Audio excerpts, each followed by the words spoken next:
Magandang araw ulit guys and welcome back sa channel natin.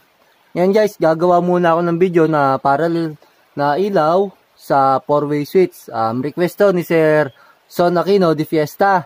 Kasi yung part ng ating pump, hindi ko pa siya nagagawa. Ito yung ating pump, ayan. Hindi ko pa siya nagagawa guys kasi wala pa nadating na pyesa. Pero once na dumating yung ating mechanical seal, i-upload ko na siya para makita nyo pagkakabit ng impeller tsaka mechanical seal. Ngayon guys, ito muna yung ating gagawing video para mapagbigyan natin lahat ng mga requester. Kasi marami pa yung mga nagre-request.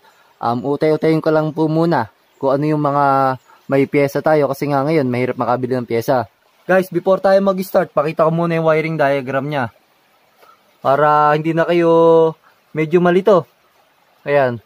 Yan yung kanyang wiring diagram. Yung line 1, galing sa circuit breaker, papunta sa ating 3-way switch. Tapos, yung return natin, papunta doon sa kabilang 3-way switch natin. Ito yung dalawang load niya na magka-parallel. Tapos yung line 2, papunta doon sa circuit breaker natin or sa panel box. Tapos, ito yung ating magiging 4-way switch. Sa gitna siya.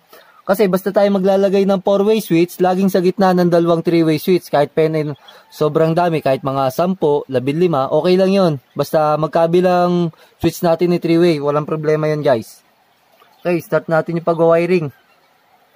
Okay, before tayo magsimula or gumawa ng mga sa ating bahay, basta may kinalaman sa kuryente, make sure natin na-off yung ating circuit breaker. Sa case nito, ang i-off natin yung 15 amperes lang kasi ilaw lang yung ating gagawin. Yung 30 tsaka 20 hindi, para meron pa tayong outlet. Yun yung kagandahan kapag ang circuit breaker natin magkakanya-kanya yung outlet, aircon, tapos yung ilaw. Then yung munang sa ilaw lang. Yan. Unahin natin guys yung line 2. Nakita nyo sa diagram, dito siya. Kasi dalawa nga yung load natin, kaya parehas silang kukonect doon sa line 2. Yan. Yung white siya, yung line 2. Kung ang inyong connection sa inyong lugar line to neutral, mas maganda yung neutral ang ilagay nyo dito sa side na to. Yan. Then, lagay na rin natin yung ating return. Yung return, dito siya pupunta sa switch na to, sa 3-way switch na to. Kasi dito, yung line 1 natin yung pumunta na. Yung line 1, siya yung galing dito sa ating circuit breaker o yung magsusupply ng kuryente doon sa mga switch natin. Siya din yung magsusupply doon sa ating load. Kumbaga, ikakat lang ng ating switch. Pasok natin yung return.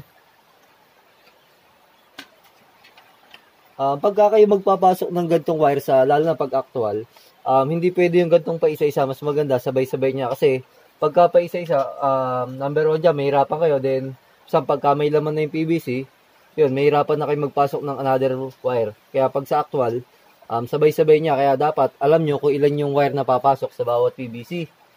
Then, itong return, diretso siya dito sa isang 3-way switch. Ganda, pagka, isa pa, pag magpapasok kayo ng wire sa mga PVC, bebend nyo siya na ganyan na yan. Para hindi siya nabangga. Yun. Kahit wala kayo wire puller, sigurado yun, basta PVC yung pagpapasukan nyo. Dire-diretso siya, yan. Ito nyo. Maglalagay tayo ng allowance dito. Yan. Kasi, yung load natin, dito sa side na to, i-connect din natin dito sa ating return kasi nakaparallel yung dalawang ilaw na yan. Then, yung ating namang traveler, ang ating ilalagay. Dito ko na pinadaan yung traveler natin para mas ma-visualize nyo or makita nyo yung traveler natin. Siya lang kasi yung kinakat natin every time na magdadagdag tayo ng 4-way switch. Kasi, yun lang yung naglalaro doon sa ating mga switch, yung traveler lang. Kasi line 1 lang yung dumadaan dyan. Then, isa pang matitip ko, kapag magpapasok naman kayo, lalo ganito magkakulay na wire, although yung traveler, okay lang siya magkabalita. Halimbawa, itong 1, dito siya mapapunta sa string yun. Tapos itong 3 dito sa 1. Okay lang yun, walang problema yun guys. Pero mas maganda, sure na kayo yung anong wire yung magkadugtong. Kaya ginagawa ko, nilalagyan yung marking na ganyan tape, tapos yung kabila, yan. Para doon sa kabilang yan, alam niyo yung wire na yon. Yan, bend natin para dire-diretso yung pasok niya.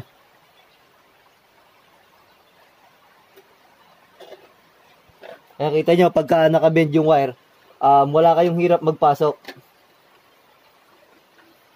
Then, doon sa kabila naman, ganoon din yung ginawa ko. Lagyan ko ng marking or tanda para kapag ka magkakulay yung ating wire, kasi hindi man may iwasan yun eh, lalo na pag naglilinya tayo sa bahay, kalimitan, hindi naman natin makapag-color code, lalo na kapag ka mag-additional lang tayo ng load or mga ilaw, kasi hindi tayo nakakabili ng iba't ibang kulay ng wire. Ayan.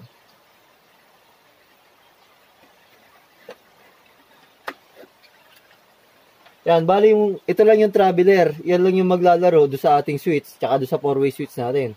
Do sa dalawang 3-way. Ito namang, basta maglalagay tayo ng 4-way switch, magkabilang dulo, parehas 3-way switch siya. Kahit yan mga 15 or hanggang 100 switch, nasa gitna niya yung 4-way switch, so okay lang yon. Tapos, basta magkabila, 3-way switch. Kahit pwede dumami yung switch natin. Ito namang ating receptacle or yung mga magiging load ang ating ilalagay. Mamaya natin lalagay yung ating 4-way switch. Dito sa side na to, kinabit ko na muna yung magiging line to niya dito sa ating receptacle kasi mag-i-splice tayo dito, kaya nilagyan ko na siya ng extra wire. Doon ulit siya sa gitna. Lagi kong ipapaalala para safe tayo pag nagpapalit tayo ng bumbilya. Yan.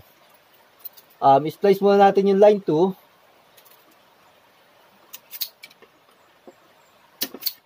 Para hindi na tayo malito. Every time na i-strip tayo ng wire guys, yan natin siya. I-splice na natin. Kasi, lalo na kapag may marking yung ating wire, pag in-splice na, in-strip natin siya, mawawala na yung marking. Kaya mas maganda, ating, i-splice na siya. Para alam din natin kung ano yung magkakasama. Okay, lagyan natin ng wire nut para safe.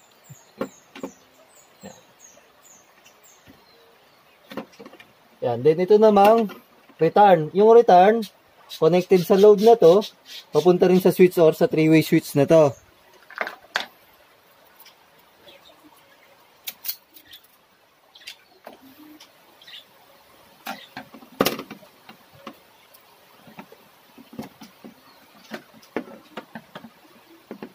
Ayan guys.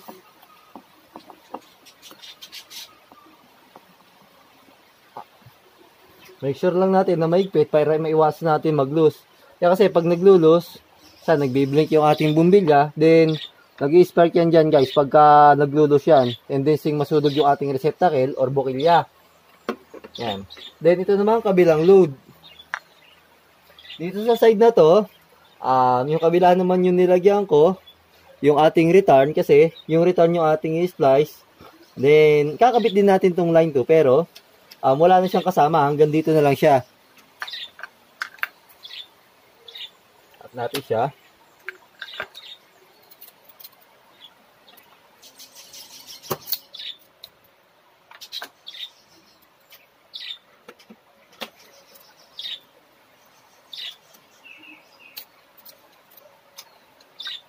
Splice natin yung return muna.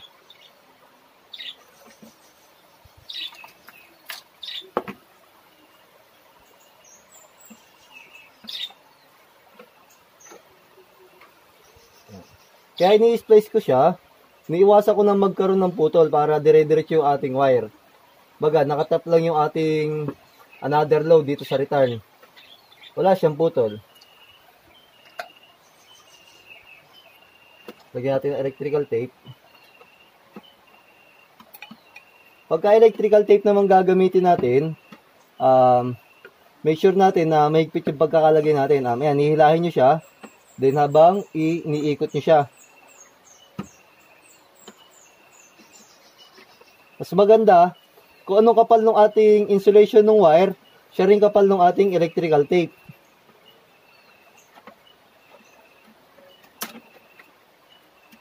Hindi, kumbaga, hindi lang basta mabalutan lang siya. Ayan, then yung ating namang line 2, doon sa gitna nga, ayan. Ito yun. Ayan.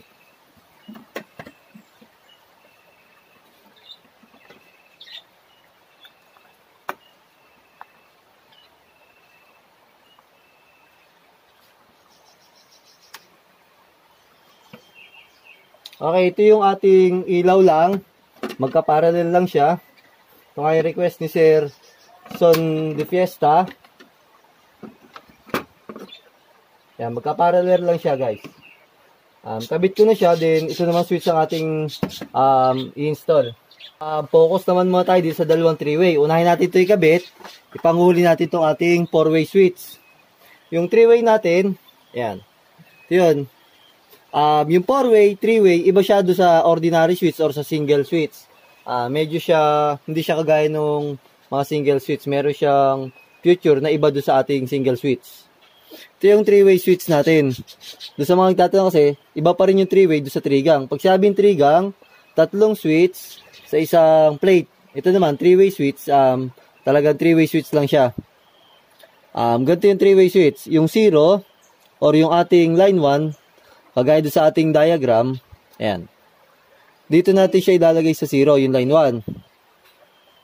Tapos, yung traveler natin, dito sa 1 and 3. Yan. Dito sa 1 and 3 natin ilalagay. Kagad sa ating diagram. Splice muna natin yung ating line 1. Or ikabit muna natin. Dun sa 0.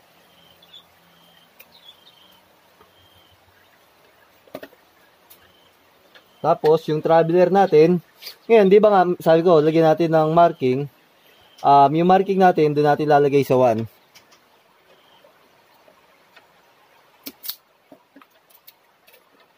Kabit natin doon sa 1. Then yung ating isang walang marking or tanda, doon sa 3 natin lalagay. Gamit tayo ng pliers para hindi masyadong mahirap pagtutulak. Ayan. Ganyan lang siya guys, ayan. Yung 1 tsaka 3, yun yung traveler. Tapos yung 0, siya yung galing doon sa line 1 or yung supply natin na galing sa circuit breaker. Okay, yun namang ating kabilang 3-way switch. Ganyan pa rin yung 0, siya naman yung ating return doon sa 0. Tapos yung 1 and 3, si traveler pa rin. Ayan, ito yung return natin na galing dito sa dalawang load or sa ating receptacle. Bawasan natin siya masyadong mahaba.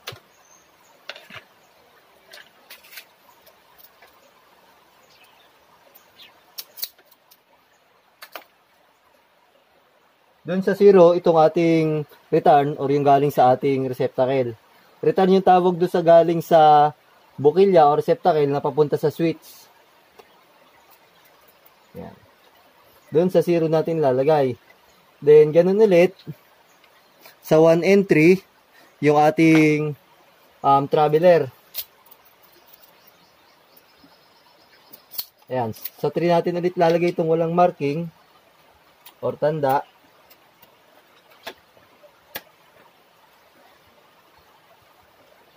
Then yung ating namang may tanda ay doon natin lalagay sa ating number 1. Ayan. Ganyan lang yan yung ating return doon sa 0 tapos yung traveler natin sa 1 and 3. Ganyan lang yung pagkakabit ng ating 3-way. Then pag mag-add tayo ng 4-way, dito naman tayo sa 4-way. Pag mag-add tayo ng 4-way, ikakat natin yung ating traveler. Ayan. Ayan, pagka halimbawa, may 3-way na tayo sa bahay, pwede naman tayo mag-add na lang ng ating 4-way switch eh. Kung halimbawa, magdadagdag tayo ng switch or another destination ng switch. Ayan. Kasi minsan, gusto natin, iba't ibang location ng ating switch sa isang ilaw. So, gusto natin, 5 switch, 6 na switch, pwede yun. Kahit hanggang 100 switch ang ating ilagay sa isang ilaw, pwede. Basta, magkabila ay 3-way, tapos 4-way na lahat. Huwag tayong gagamit ng single switch kasi hindi naman siya gagana. Ito naman yung ating 4-way. Iba pa rin to sa single switch saka sa ating 3-way switch. Meron talagang 4-way switch lang. Siya, ang nakalagay naman sa kanya, 1, 2, 3, tsaka 4. Ang magkakasama naman, itong ating 1, tsaka yung 3. Siya yung galing doon sa kabilang 3-way switch. Then, doon sa kabilang 3-way switch naman, yung 2, tsaka 4. Ayan. Pero, diba, nilagyan natin ang tanda para alam natin yung galing doon sa 1. Pero okay lang yun na, halimbawa, itong 1, diba, may marking nga tayo dito sa ating wire. Yung 1, pwedeng mapapunta dito sa 3, tapos, ganun din siya. Pwede naman siyang yung 1 dito sa 4, or itong 1 doon sa 2.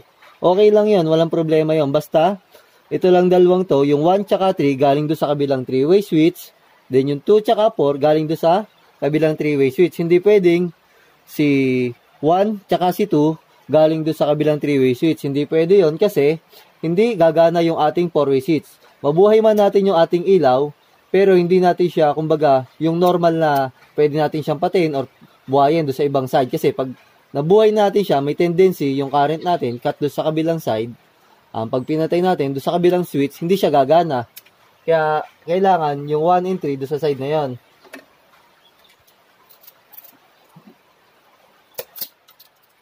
Okay, dito sa kabilang side to galing. Kaya ilalagay natin siya do sa ating 4.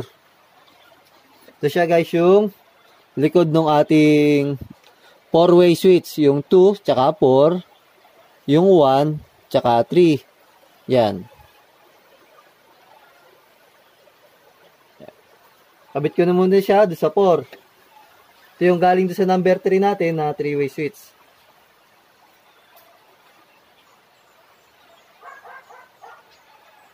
Yan. Tapos, ito namang ating isang traveler, yung galing din dito sa switch na to. Unahin mo natin yung side na to, para hindi tayo malito.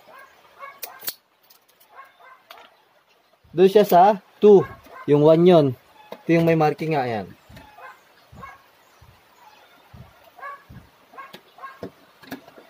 Okay, tapos, ito namang ating kabilang side. Yung 1 and 3 naman, ang ating lalagay, or lalagyan ng traveler doon sa ating 4-way switch. Yan. Ito yung walang marking, galing doon sa ating 3. Doon natin lagay sa side na yan. Sa 3 na rin, para isa lang yung ating number.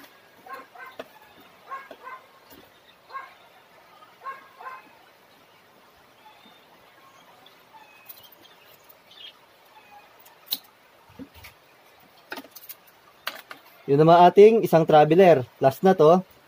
Ayan. Pakita ko sa inyo yung pagkakabit niya. Paghihiwalayin ko lang para kitang-kita nyo. Number niya, ayan, yung 2, tsaka 4. Tapos yung 3, tsaka 1. Ganyan yung pagka-install na ating 4-way switch. Kahit meron pa tayong mga ilang ilaw.